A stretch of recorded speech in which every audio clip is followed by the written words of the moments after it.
बाल्यावस्था में उनका नाम सिद्धार्थ था। सिद्धार्थ घूमने के लिए सारथी के साथ रथ पर चल पड़े। जाते जाते रास्ते में उन्होंने एक दृश्य देखा। कुछ व्यक्ति कंधा पे लाश लेके जा रहा है और नारा देते जा रहे हैं। तो सिद्धार्थ ने अपने सारथी से कहा कि भैया यह क्या है। सारथी ने कहा कि सरकार, समाज में कोई अमुक व्यक्ति थे, आज रहे नहीं, वह दुनिया से चल पड़े। तो पूछे सिद्धार्थ सारथी से, इसे क्या किया जाएगा, कहाँ लेके जा रहे हैं। बोले इसे श्मशान घाट लेके जा रहा है। तो क्या किया जाएगा, इसे आग में जला दिए जाएंगे या मिट्टी में दफना दिया जाएगा। सिद्धार्थ सोचने लगे कि मानव शरीर को त्याग देता है, आखिर यह मृत्यु क्या है, क्यों लोग चल बसते हैं। यह विचार सिद्धार्थ के मन में उत्पन्न हुआ। तत्क्षण उन्होंने निर्णय लिया।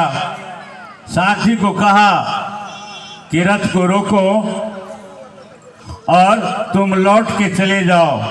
सारथी को कहा और सिद्धार्थ रथ से उतर गए। कहा मेरे माता पिता को कह देना सिद्धार्थ मर गया। वहां से सारथी लौट के चले और सिद्धार्थ ने बुद्धत्व को प्राप्त किया। बुद्धत्व शब्द की अर्थ होती है समतज्ञ ज्ञान। पूरे का पूरे ज्ञान बुद्ध ने प्राप्त किया।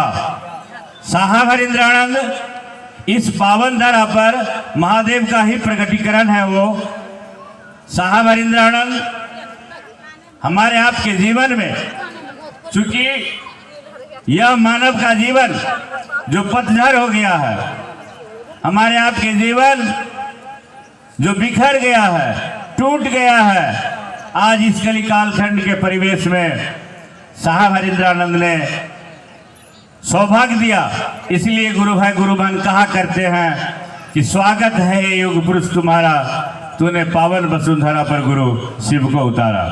वह साहब हरिंद्रानंद जिन्होंने महादेव को उतार कर हमारे आपके जीवन में सौभाग्य दिए। भैया दीदी, चाचा माता बहन, भगवान से भोलेनाथ मेरे गुरु हैं, आपके भी हो सकते हैं भगवान शिव को अपना गुरु बनाया जाए। यह कहानी इस बात को दर्शाती है कि रहना नहीं, देश है वीराना, चले जाना है यहाँ से। कुछ न लेके आए थे न कुछ लेके जाएंगे, खाली आए थे खाली ही जाएंगे। सिर्फ अगर आपने अध्यात्म के राहों में चलकर जो आपने कमाया है, न आपका पिता लेंगे, न आपका पति ले सकता है, न आपका पुत्र ले सकता है, न आपका भाई ले सकता है।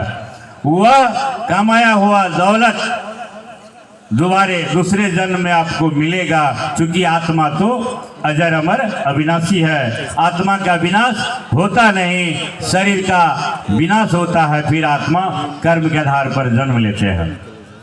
इसलिए भैया दीदी, इस जीवन को सुंदर बनाने के लिए साहब हरिंद्रानंद बाबू के द्वारा बताए गए मार्ग 3 सूत्र, दया, चर्चा और नमन।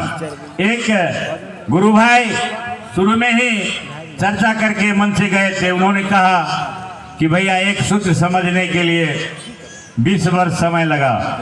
उसके बाद मेरा मन समझ गया कि महादेव क्या है। साहब अक्सर कहा करते थे, संजय भैया अक्सर साहब के सानिध्य रहे हैं, बहुत सारे गुरु भाई को सौभाग्य मिला होगा।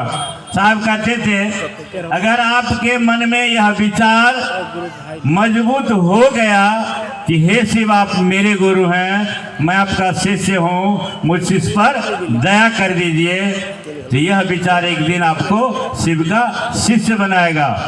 इस विचार पर अगर आप खड़े रह गए, यह विचार टूटा नहीं। साहब कहे तुम चादर ओढ़ के सो जाओ, चादर ओढ़ के सो जाओ, महादेव का काम मत करो। महादेव में अगर पावर होगा तो आपको चादर से उठा देगा, उठ सवेरा हो गया।